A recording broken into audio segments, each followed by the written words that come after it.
함께 하나님 말씀을 나눌 수 있어서 정말 감사합니다.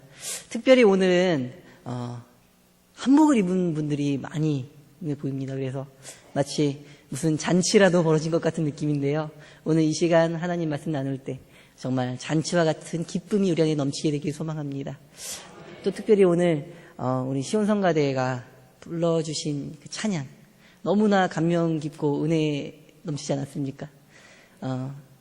모든 우리 삶에 일어나는 모든 일들이 다 기적이라는 그 말씀, 그 찬양의 고백처럼 오늘 이 시간 우리가 이곳에서 함께 얼굴을 마주하고 하나님을 예배할 수 있는 것, 우리가 그 수많은 사람들 중에서 우리가 만난 것, 이것이 기적인 줄로 믿습니다. 오늘 그 기적과 같이 아름다운 하나님의 은혜 넘치는 예배가 되어지길 간절히 소망합니다. 제가 먼저 신문 기사를 몇 가지 읽어드리려고 합니다. 지난 13일 울산군 울주군 경부고속도로에서 발생한 관광버스 화재로 10명이 숨진 사건이 있었습니다. 그런데 이때 다친 승객 4명을 자신의 승용차에 태워서 병원으로 옮긴 남성이 있었습니다. 그 사람은 응급실에 도착한 뒤 감사 인사를 하며 이름을 묻는 사람에게 자신의 이름도 알리지 않고 호련히 자리를 떴다고 합니다. 이후에 그 사람은 고등학교 교사로 갓 부임한 소현섭 씨라고 밝혀졌습니다. 또한 지난 19일 서울에서 발생한 경찰관 총격 살해 사건 현장에서 범인을 검거하는 데 시민들이 결정적인 역할을 했습니다. 일용직 노동자 김광윤 씨는 김창호 경위를 사제총으로 쏴 죽이신 성병대에게 달려들어서 목을 제압했습니다. 또한 지난달 9일 새벽 서울 마포구 서교동 5층 빌라에 불이 나자 성우를 꿈꿨던 청년 안치범 씨는 불길 속으로 들어가 집집마다 다니며 잠든 이웃들을 깨운 뒤 자신은 질식해서 죽었습니다. 지난달 29일 서울 양천구 한 다가구 주택에 불이 나자 입주민 박대호 씨는 집집마다 초인종을 누르고 또 맨손으로 방범창을 뜯어내서 지하에 사는 10대 남매를 구했습니다. 이 모든 사건들이 최근 한 달여 내에 일어난 일들입니다. 고등학교 교사 소현섭, 일용직 노동자 김광윤, 성우지방색 안치호, 그냥 옆집 아저씨 이 박대호.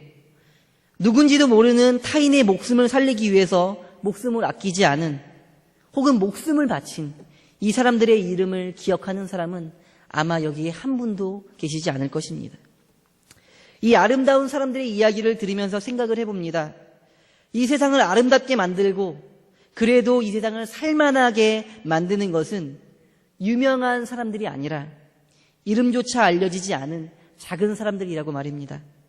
유명한 사람들이 그렇게 국회에서 치고받고 싸울 때 우리가 이름조차 알지 못하는 이 무명의 사람들은 자신의 목숨을 바쳐서 사람의 생명을 구하고 있었다는 겁니다.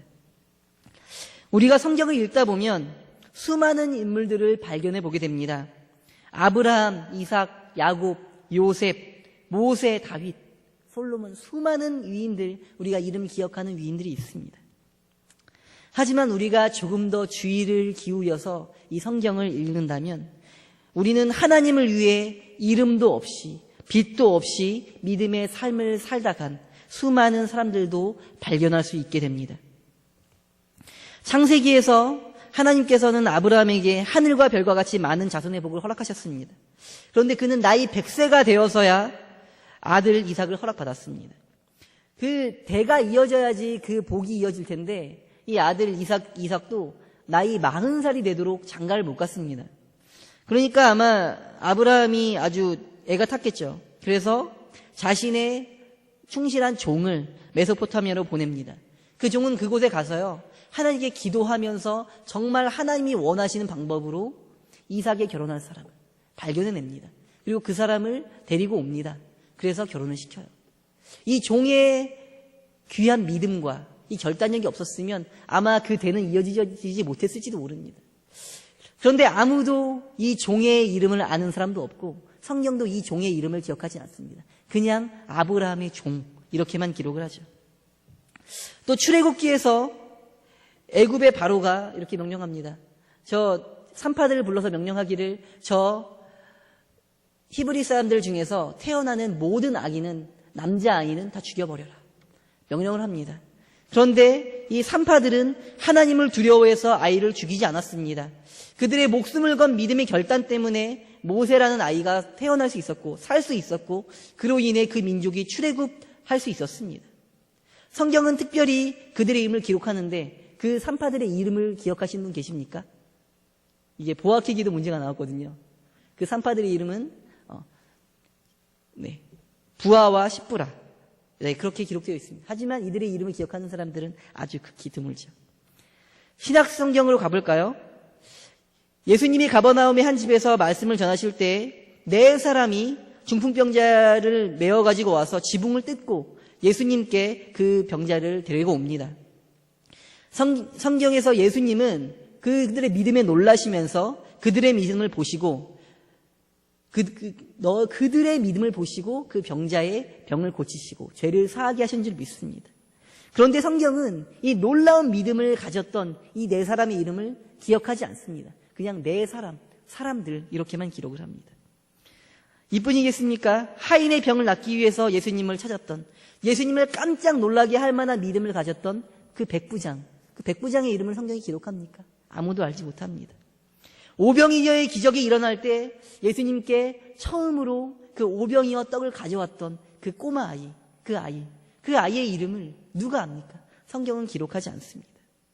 예수님께서 호산나 찬양을 들으시면서 예루살렘에 입성하실 때 타신 그 나귀를 예수님께 아무 대가도 없이 바쳤던 그 사람의 이름을 성경은 기록하지 않습니다.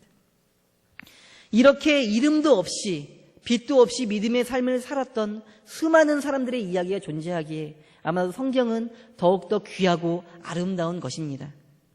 이 세상도 그렇습니다. 이름 없이 빛도 없이 하나님을 위해 헌신하는 성도들이 있기에 그래도 이 땅에 소망이 있지 않습니까? 그런 분들을 돌아볼 줄 아는 여유를 가지시기 바랍니다.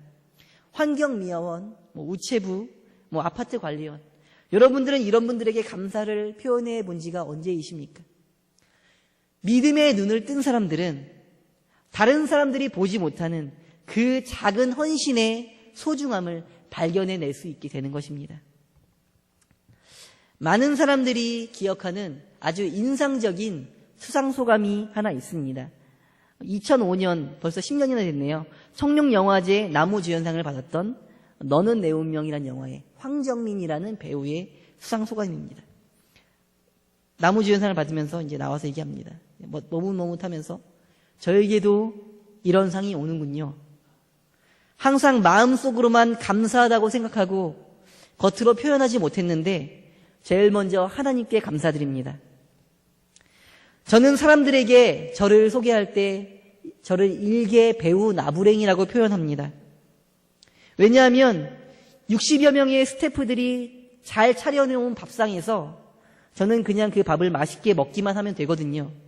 그런데 저만 이렇게 스포트라이트를 받아서 죄송합니다. 이렇게 표현합니다. 먼저 하나님께 감사할 줄 알았던 이 황정민이라는 크리스찬은 자신의 능력으로 자기가 그 자리에 선 것이 아니라는 것을 알았습니다. 다른 이들의 눈엔 보이지 않은 그 수고들을 볼 줄 알았고 자기 혼자만 그 큰 상을 받는 것을 미안해했습니다. 우리가 영화나 TV를 볼 때 그 스타의 뒤에는 수많은 제작진들 그리고 엑스트라 배우들의 수고와 노력이 있습니다. 우리가 아무렇지 않게 누리는 것들에 또 눈에 보이지 않는 많은 수고와 헌신이 있다는 것입니다. 오늘 우리가 드리는 이 예배가 드려지기 위해서도 아무도 모르는 시간에 이 교회를 쓸고 닦으며 헌신한 손길들이 있을 것입니다. 또 아무도 몰라주는 저 방송실에서 헌신하고 있는 손길, 또 이 예배를 위해, 이 교회를 위해 아무도 몰라주더라도 늘 자리를 지키며 이 교회를 위해 기도하는 그 기도의 손길, 또한 주방 봉사자들, 수많은 헌신의 손길이 이 예배를 더욱더 빛나게 하고 있는 것입니다. 또 이 교회가 하나님 앞에 세워지기 위해서 얼마나 많은 정말 이름도 없이 빛도 없이 헌신한 많은 사람들이 있었겠습니까? 그 아무도 몰라주는 수고의 손길들을 발견해낼 수 있는 믿음의 눈들을 가지시기 바랍니다. 그리고 여러분도 그런 아무도 모르는 곳에서 헌신할 수 있는 귀한 믿음을 가지게 되시기를 간절히 소망합니다. 오늘 본문으로 들어가 보겠습니다. 예수님은 십자가에 달려 돌아가셨고 그 순간 돌아간 예수님 주변에 남은 자들은 거의 없었습니다. 제자들은 모두가 도망가고 예수님의 어머니인 마리아와 막달라 마리아 등 여인들 몇 명만이 그 장소에 멍하니 있었습니다. 그때 여기에 누구도 예상치 못했던 인물이 등장합니다. 바로 요셉이라는 인물입니다. 그의 이름은 아리마대 부자 요셉이라고 오늘 본문은 기록합니다. 아마도 웬만한 부자였으면 부자라는 서식을 붙이지 않았을 텐데 정말 대단한 부자였다고 생각이 되어집니다. 그런데 오늘의 본문은 이 사람이 예수의 제자였다 이렇게 기록을 합니다. 오늘의 본문뿐 아니라 요한복음 19장 38절도 이 아리마대 요셉을 기록하는데요. 예수의 제자이나 유대인이 두려워 숨기던 자라고 기록을 합니다. 우리가 기억하고 있는 예수님의 제자는 몇 명입니까? 12명이죠. 베드로라 하는 시몬, 그의 형제 안드레, 세베대의 아들 야고보, 그의 형제 요한, 빌립, 바돌로메, 도마, 세리, 마테, 알페오의 아들 야고보, 다데오, 가나나인 시몬, 가론 유다. 아무리 찾아봐도 우리가 오늘 본문에서 발견한 요셉이라는 이름은 발견할 수가 없습니다. 우리는 제자라고 하면 12명의 제자만 떠올립니다. 하지만 제자라는 말의 진정한 의미는 그분의 말씀을 듣고 따르는 자라고 할 수 있습니다. 이런 의미에서 저와 여러분도 제자가 될 수 있는 것입니다. 이 요셉이라는 사람은 예수님을 진정으로 믿고 그분을 사랑하고 그분의 뜻을 따르는 제자였다는 것입니다. 이전에 한 번도 두드러지게 기록된 적이 없는 이 사람, 유대인들이 두려워서 제자인 걸 숨기고 살았던 이 사람, 존재감이 없던 이 사람이 다른 제자들은 다 도망갈 때 그때도 예수님을 떠나지 아니하고 오히려 빌라도에게 찾아가서 예수님의 시체를 달라고 요구한 것입니다. 예수님을 그렇게 따르던 12제자가 왜 도망갔습니까? 예수님을 하나님의 아들이라고 고백하던 베드로는 왜 도망갔습니까? 죽음의 위협 때문입니다. 내가 죽을까 봐 두려워서입니다. 자신들도 처벌받을까 봐 두려웠던 것입니다. 그런데 이 요셉이라는 사람은 당당하게 죽음을 무릅쓰고 자신들의 지배자인 빌라도를 찾아갔던 것입니다. 마가복음과 누가복음의 오늘 말씀인 평행 본문에 의하면 이 사람은 존경받는 공회원이었다라고 기록을 합니다. 이 말은 유대인들에게 있어서 종교적이고 사회적인 지도자였다는 것입니다. 그가 당당하게 예수님의 시체를 요구했기 때문에 이제 그가 예수님의 제자라는 것은 사람들 앞에 밝히 드러날 것이고 어쩌면 이제는 그가 가진 모든 것들을 다 잃게 될지도 모릅니다. 하지만 요셉이란 이 제자는 그 모든 두려움을 이겨내고 지금 내가 예수님을 위해 할 수 있는 것이 무엇인가, 그리고 그것을 하기 위해 그 모든 것을 포기했던 것입니다. 항상 이름이 거론되어지던 그 유명한 12제자들조차 못했던 이 놀라운 일을 존재감이 없던 이 요셉이라는 사람이 해냈다는 것입니다. 교회에도 이런 성도들이 있습니다. 자기 이름이 거론되기를 좋아하고 남들보다 돋보이기를 좋아하고 남들보다 눈에 띄게 신앙생활 하려는 사람들이 있습니다. 남들이 보기에는 이러한 사람들이 참 신앙생활 잘하는 사람으로 보일지 모릅니다.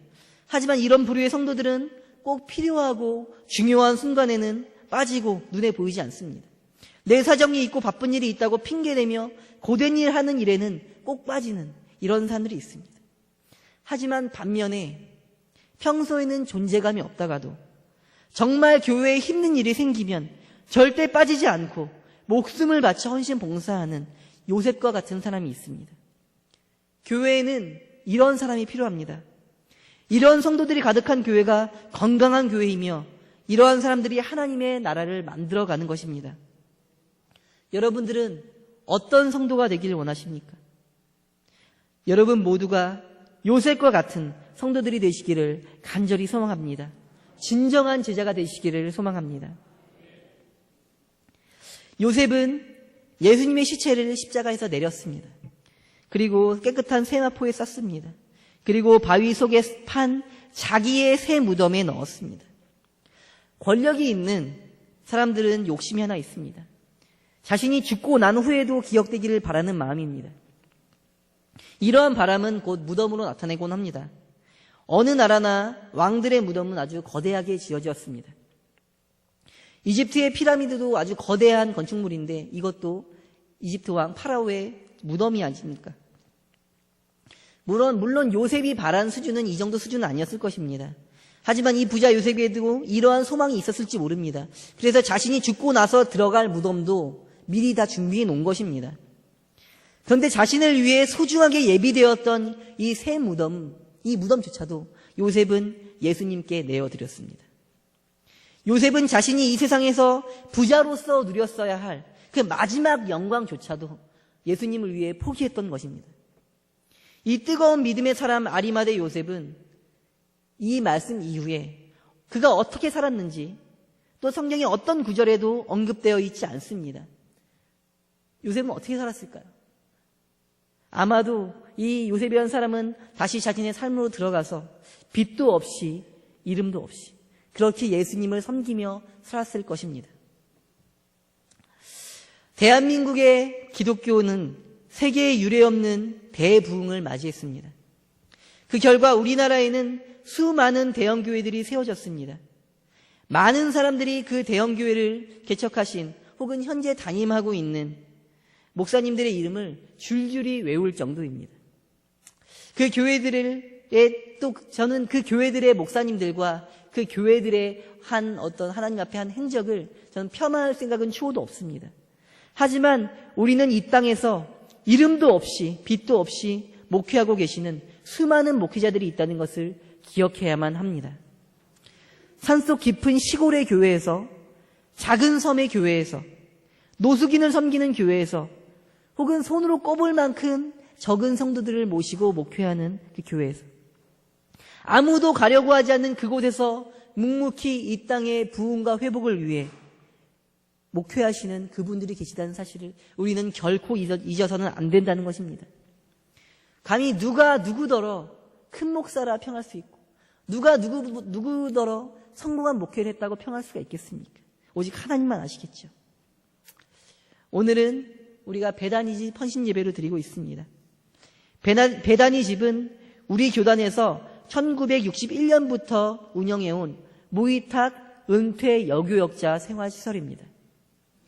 우리 교단에서 전도사나 목사로 15년 이상 사역하신 여교역자분이 은퇴하셨을 때 최소한의 생활이 힘든 그런 분들을 모아서 생활하는 곳이 바로 이 베다니 집이라는 곳입니다. 혹은 남편을 먼저 여인 우리 사모님들, 홀 사모님들이 또 계시는 곳이 바로 이 베다니 집이라는 곳입니다. 15년 이상 혹은 평생을 교회를 위해 사역하셨을 이 분들, 그리고 아마 여교역자로서 감당해야 될 그 수많은 서름과 그 모든 어려움들을 이겨내고 평생 동안 사역하시고 은퇴하신 이런 목회자들, 이런 분들이 평생 동안 사역을 했지만 누구도 이분들의 노후를 책임져 줄 수가 없었습니다. 가족도 책임져 줄 수가 없었고 그분들이 사역하던 교회에서도 이분들 책임져 줄 수가 없었습니다.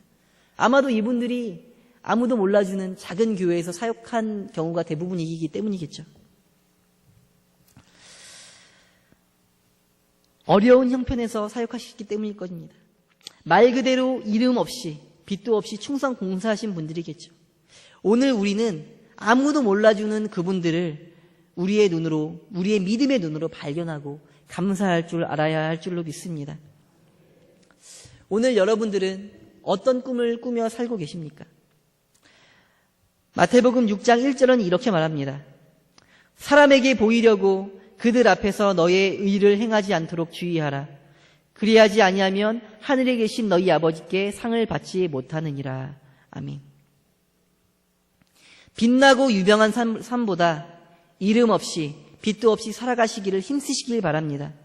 왜냐하면 그러한 삶이야말로 아무도 몰라주는 그런 삶이야말로 하나님께 인정받는 삶이기 때문입니다. 오늘 제가 방금 읽은 말씀이 이렇게 말합니다.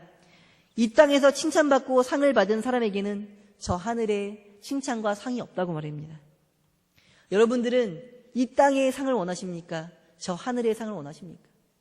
여러분들은 이 땅의 칭찬을 원하십니까? 아니면 저 하늘의 칭찬을 원하십니까? 사랑하는 안성제일교회 성도 여러분, 여러분 모두가 아리마대 요셉과 같은 진정한 제자가 되어지기를 소망합니다. 아무도 몰라주는 가장 어둡고 낮은 자리에서 이름 없이 빛도 없이 내게 주어진 사명을 잘 감당하시는 복된 성도 여러분 되시기를 예수님의 이름으로 간절히 축원합니다.